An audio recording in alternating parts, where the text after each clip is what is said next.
very small velocity in order to allow the coarser particles to settle into those descending chambers, which can be flushed periodically instead of flushing off the reservoir.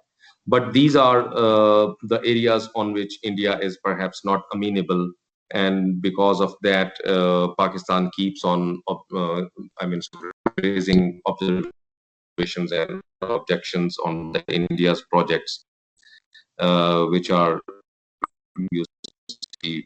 at least not settled commission level, except for the one that was the first project there, the third forum.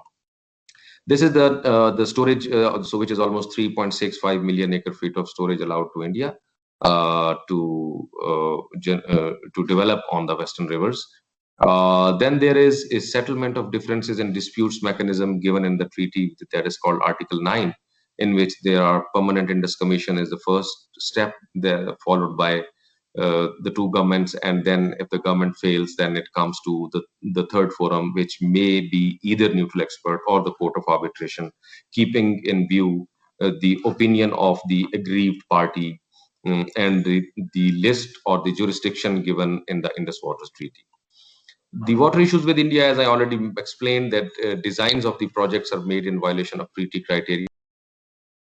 This is what in terms of excessive freeboard and deep auriferous spillways, so as I briefly explained in the high pondage. We also see in the past that India starts construction without informing Pakistan, like Attock hydroelectric plant on a tributary of the Indus main, the Wular barrage or Tulbul navigation project, as India calls it, on the Jhelum main. Then we feel that India does not provide data of the projects as per the requirements of Article 7.2. And Article 7.2 is that if either party plans to construct any engineering work, it shall notify the other party of its plans and shall supply such data relating to the work as may be available. The important thing comes later, that says that if a work would cause interference with the waters of any of the rivers, but would not, in the opinion of the party planning it, like India, affect the other party materially, nevertheless, the party planning the work, like India, shall, on request, supply the other party with such data regarding the nature, magnitude, and effect, if any, of the work being constructed. So here, Pakistan always keep on raising with India at the level of permanent Indus Commission that what India follows is that India provides to Pakistan the data only 6 months before the construction of the start of the construction of river works. So we all know, being engineers, that so when it comes to the construction of a project, it is not only the construction of the river works. It is basically a whole array of several components comprising construction of access roads and contractor camps and diversion tunnels and so many things. But India only interprets this provision in order to take benefit that there will be left very little time for Pakistan to raise objections.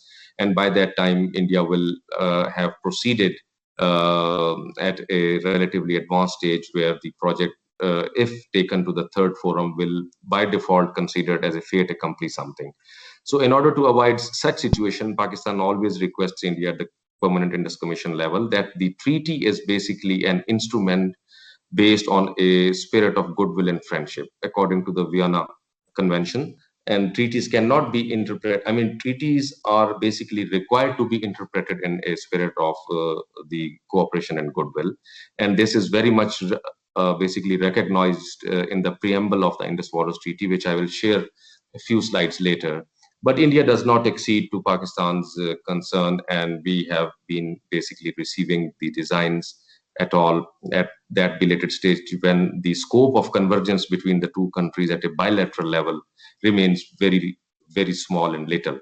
And the paradox to this whole situation is that India, on the other hand, has always a strong inclination to discuss and, you see, I can say, endeavor to resolve, if not resolve, at a bilateral level. And India, this is Pakistan's feeling that India does all efforts to avoid the third forums. Then India stalls on the discussions on the projects with the intent to bring these near completion. Then India is basically unmindful in implementing the operational provisions of the treaty, like initial filling of Baglihar. I mean, India did not take into confidence Pakistani commissioner as requires the Indus Waters Treaty when it came to filling of the Baglihar Dam after its construction. The paragraph 9 of Annexure D, as I already explained, that India basically puts its reliance instead of Article 7.2, that is the future cooperation, which basically requires that on a request by Pakistan, India is under an obligation to provide the data it plans. India basically follows paragraph 9 of Annexure D instead of Article 7.2, which says that to enable Pakistan to satisfy itself that the design of a plan conforms to the criteria mentioned in paragraph 8, India shall, at least 6 months in advance of the beginning of construction of river works, communicate to Pakistan in writing. So this is how we feel that India basically circumvents the provision of the treaty, which as a result or as a corollary reduces the scope, and then that basically flies directly into the face of the treaty spirit, and then you see this whole thing become a kind of a political challenge as compared to a technical resistance among the water. The way forward, ladies and gentlemen, to conclude my presentation, if I may present the preamble of the Indus Waters Treaty, as I mentioned, it says that the government of India and the government of Pakistan, being equally desirous of attaining the most complete and satisfactory utilization of the waters of the Indus system of rivers, and recognizing the need, therefore, of fixing and delimiting in a spirit of goodwill and friendship the rights and obligations of each in relation to the other concerning the use of these waters, and of making provision for the settlement in a cooperative spirit of all such questions as may arise in regard to the interpretation or application of the provisions agreed upon in and conclude a treaty. So this is the preamble of the Indus Waters Treaty, which is full of meaning. I mean, every word has full of, I mean, a union starting from equal desire of the two countries to attain most complete and satisfactory utilization. What does it mean for Pakistan? Of course, that we basically we gave up our water rights on the eastern rivers, and in turn we got the waters only on the western rivers. So we also want to attain, being the downstream riparian, the most complete and satisfactory utilization. Then we do not have any other water source available for a populous country like Pakistan, having almost 210 million people according to latest census. So this is something. Now coming to this ends ways means paradigm, that how we can live better in the years to come while having this good Indus Waters Treaty available to both the countries. I feel that the end is, of course, very clear, that continued implementation of the Indus Waters Treaty is the noble end, is the worthy end, by honoring how it is worthy, because by honoring the rights and obligations of each party in relation to the other. So what are the possible ways? These are, I mean, few of the possible. It is, we can call it a non-exhaustive list. There can be many other ways, but so broadly we can say constructive engagement between the two countries under the realm of this Indus Waters Treaty, which is available. Ladies and gentlemen, it is available. A will to discuss and resolve the contentious issues like designs of new run-of river hydroelectric plants, storage works. When I say contentious issues, it means that where the parties over the years of implementation of the treaty or dealing with this treaty have got a very good clarity that there are issues where there is a lot of scope of interpretation by both the sides. So what we need to do is that we need to first muster a courage and a will to generate a will to discuss those. We should not be shy away. And even if it requires to got the clarity, we should go to the third forums, so that once and for all we get the clarity and we may move ahead, and we may basically limit the potential of conflict because of such gray areas.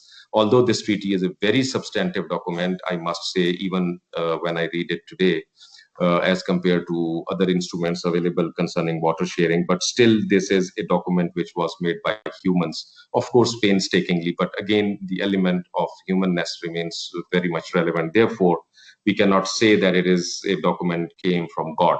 So there are areas where there may be potential ambiguities, and then the good part is that there are very good ways which the civilized nations always tend to follow to come out of to clarify those ambiguities. So this is a good way to achieve that for the end. And the means, of course, I would say that the Permanent Indus Commission is required to be made an effective mean to give effect the ways to achieve. And I mean, briefly, I can say this. Ladies and gentlemen, thank you very much for this brief discussion.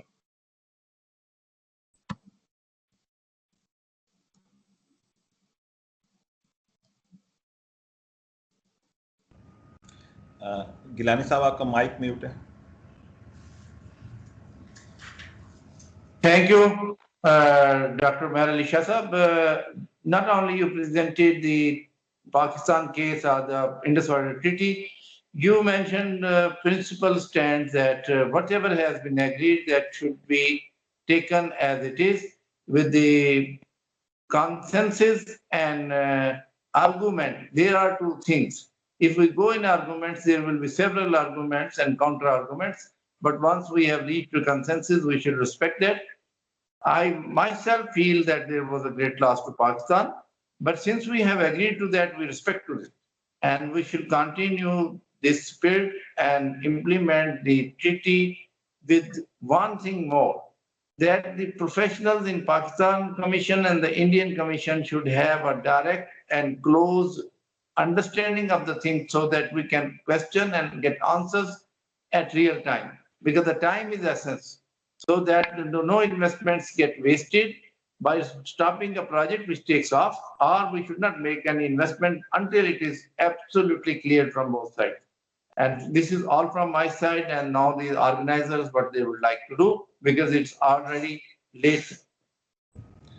Thank you very much, Dr. Nasir Saab, and indeed thanks to all the speakers, including Meghna Shah Saab, who finally make it happen to join us despite his busy schedule.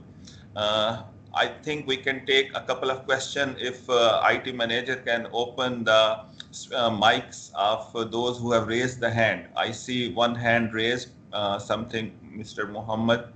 I am opening the mic. Allowed to unmute Mr. Muhammad Usman. If you have any question, you have raised your hand. You are allowed to unmute your mic and you can ask the question.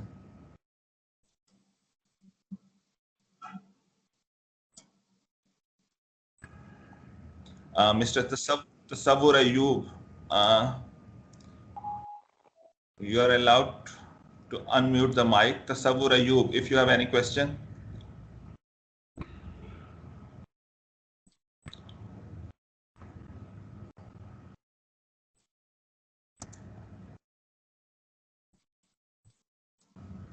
So it seems IT manager, can you unmute them? Izaz? Yes, sir. Yes, sir. I unmuted all the four members. Okay. So if you have any question, Tasawwur, Mr. Muhammad Usman, Mr. Noman.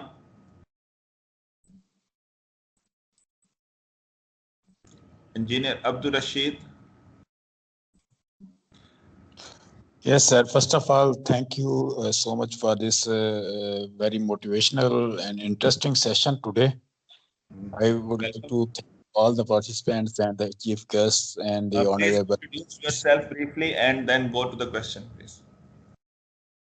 Sir, I'm an agricultural engineer, Abdul Rashid from Bhutan. And my question is about the materials that being presented in today's presentations and the data shared here. How can we get it later by emails or some? The organizer will put it on some cloud and a link will be shared through email. That is not a big problem.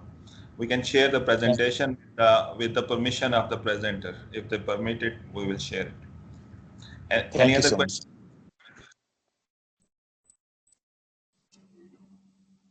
So it seems also if anybody have questions, please contact us through email or directly contact to the speaker. We have a very in-depth discussion during last about 4 hours, and we had very good participation from the listeners and the speaker all together. And we are happy to receive all the speakers who promised to be part of this seminar. And I think the maximum participation was about 240 participation at the moment, and still we are having 157 participation. The purpose of the webinar was to provide a platform for knowledge sharing. I think the most knowledgeable person on the topic of transboundary waters were present in this webinar, and we are able to disseminate the knowledge available. We have seen some good practices around the world about managing the transboundary waters. We have seen the concerns of Pakistan, and we have listened to a very, very knowledgeable person, Dr. Biswas, and very knowledgeable and resourceful person, Mr. Sharista, and Professor Dr. Shaheen, and Meher Ali Shah Sahab, and Jahan Zeb, and all the other participants who have spoken in this seminar. Hopefully my students, my colleagues have gained a lot of knowledge from this webinar. I am finally, I will say that I am thankful for your participation in this webinar. Hopefully we will continue this series of webinar. I would like to announce that in March we are going to hold a conference on water resources management, and I request all of you to join that conference also through your participation and abstracts and the journal articles. The main thing I am going to take out of this seminar, and of course we will outline the recommendation of this webinar also, and we will be sharing it with all of you before sharing to the country managers. Main thing we are doing is that legal framework are good instruments. We should have them. And whatever the legal framework we have already developed through negotiation and through discussions, we should stick with them. And of course, as Meher Ali Shah have said, that they are not the final words. If there are some chances of improvement without losing our base grounds, we can improve it further. And this local regional network, which have already been established through international organization like EC Mode, that should be further strengthened so that the alternate channel of communication between the researchers, between the stakeholders, that should be further strengthened. And in this regard, I offer that center can be part of these networks willingly. And we have established a small center recently over here to carry out specifically research on the transboundary or international waters, so that we can foresee what are going to happen in the near future and how we can better cope with that. Dr. Nasir Gilani have rightfully said that water should be taken as a basic human right. And similarly, Dr. Biswas have rightfully said that if we want to sell our ideas to the politician, we have to tell what water can do for the economic benefit of the country. So with these ideas and all the recommendations, I finally would like to conclude this webinar with a vote of thanks to all the speakers, all the participants, my team, Professor Dr. Sajid and Dr. Wasim and Dr. Fraz. Thank you very much. And finally, I conclude this webinar. Thanks a lot. If anybody have to say anything, you are welcome. Okay. Thank you very much. We can conclude this webinar at a very successful note. Thank you. Thank you very much. Thank you very much for the opportunity. Thank you so much. Thanks, sir. Yeah. Okay. Thank you very much.